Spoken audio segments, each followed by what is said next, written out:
Capture the objective. What's going on, guys? It's your boy Matty Ice, and guys, I haven't done a commentary in a couple days, and I wanted to bring this to you guys. And basically, what I'm going to do in this commentary is I'm going to recommend a couple tips for you guys on how to improve in Call of Duty. Pretty original, right? But first off, if you guys notice that opening route I took, that's one of my favorite opening routes on C-Town. You can pretty much always flank around and pick off 2 or 3 kids on the B flag. It always works. But in this gameplay, I wanted to basically just discuss, some more general tips, not really related to C-Town, but overall tips that will make you a better player. So, first off, it's to learn the spawns, okay? So if you guys can learn the spawns to all the maps, you'll be like a mile ahead of the game. Because when you think about it, guys, the average Call of Duty player, the average, .9 KD player, they don't really know the spawns, and they kind of run around looking for people, clueless. No offense if that's your KD or whatever. I'm just saying, a lot of people will just run around without much strategy.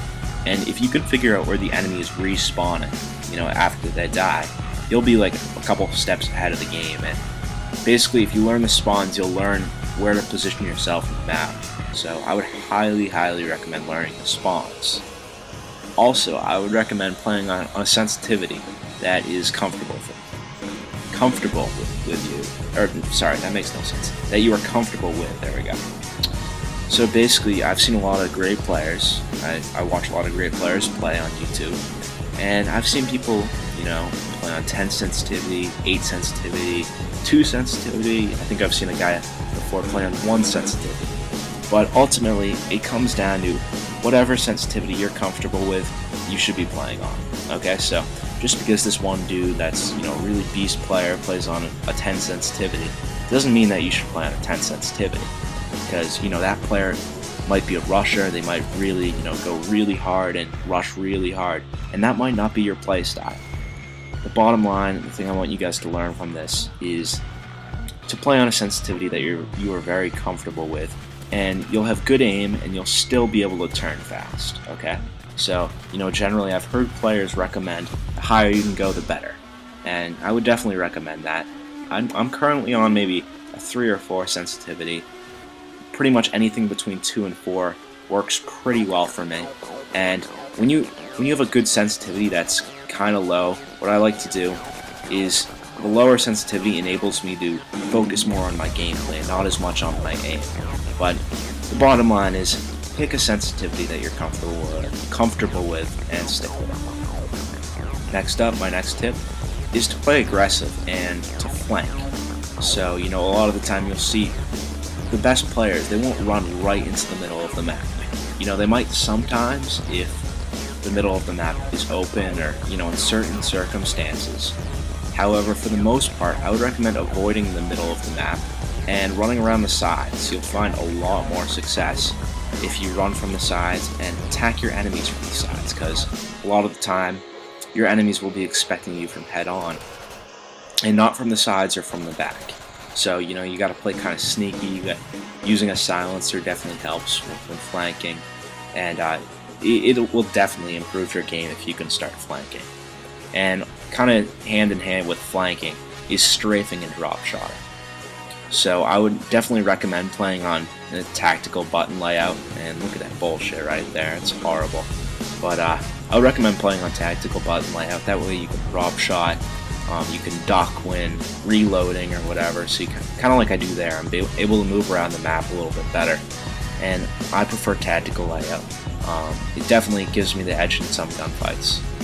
And so drop shotting, and I would also recommend strafing. Now, the thing with strafing is if you have Stalker Pro, you can strafe very well, and it sometimes enables you to miss bullets and kind of mess with the bullet registration. So if you're able to strafe a lot and drop shot, it will definitely give you guys the upper edge in the gunfight. And my next tip is to invest in a gaming headset. So I know if you guys are watching tip videos on YouTube, it's probably time to invest in a gaming headset. Now, of course, I don't know everyone's financial circumstances, but you can pretty much get gaming headsets for very very low amount of money, like not that much. Basically, I got my Turtle Beach X12s. I think I bought that at Walmart, and I think they were only like 40 to 50 bucks. They'll be like no more than 50 bucks though. So, or it might be 60, I'm not sure, but they're no more than $60, I swear. You guys definitely want to look into getting a gaming headset. And I have a general rule of thumb for you guys.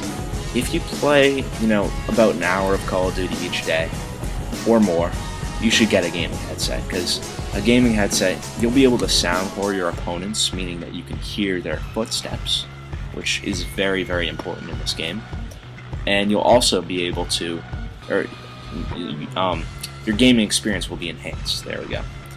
Basically, because you'll be able to hear sound better, and it just makes for a better gaming experience. It's like, listening to a song from your computer with headphones rather than listening to the song right from your computer or whatever.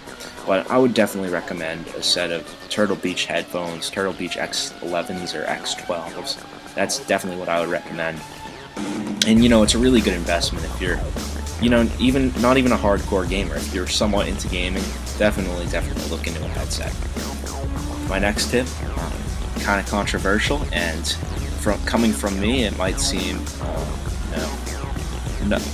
like a stupid tip or whatever, but it would be to avoid raging. Hypocritical that was the word I was thinking, not stupid. But I definitely sound like a hypocrite when I say avoid raging, because I rage a lot. I definitely get mad at this game. And the thing is, guys, when you rage, you are not focused on your gameplay. You're not focused on getting the Moabs or getting, the assault kill streaks or whatever you guys run. What? But if you avoid raging, then you'll be able to focus more on your gameplay, and it'll be better in general. It definitely helps. I mean, I find I play a lot better when I don't rage. But my last tip is to be concentrated and to focus. Now, focus is one of the biggest things in this game. You see, if you make one bad mistake, you rush forward, you run forward slightly, and an enemy sees you, you'll be dead instantly. And this is very important when it comes to especially getting Moabs. The thing with this game is that you die a lot faster than you do in Black Ops, obviously. So if you can, concentrate and focus, you can avoid making those kinds of mistakes, and you'll get more Moabs as a result. So definitely focus more on your gameplay, and just stay focused in your game. I can't emphasize that enough. Anyways, guys, if you enjoyed the commentary, please drop a like. I'd really appreciate it. And, new magic tricks and Moab tips episode coming soon. It's been your boy, Matty Ice. Hope you guys enjoyed the commentary. Peace.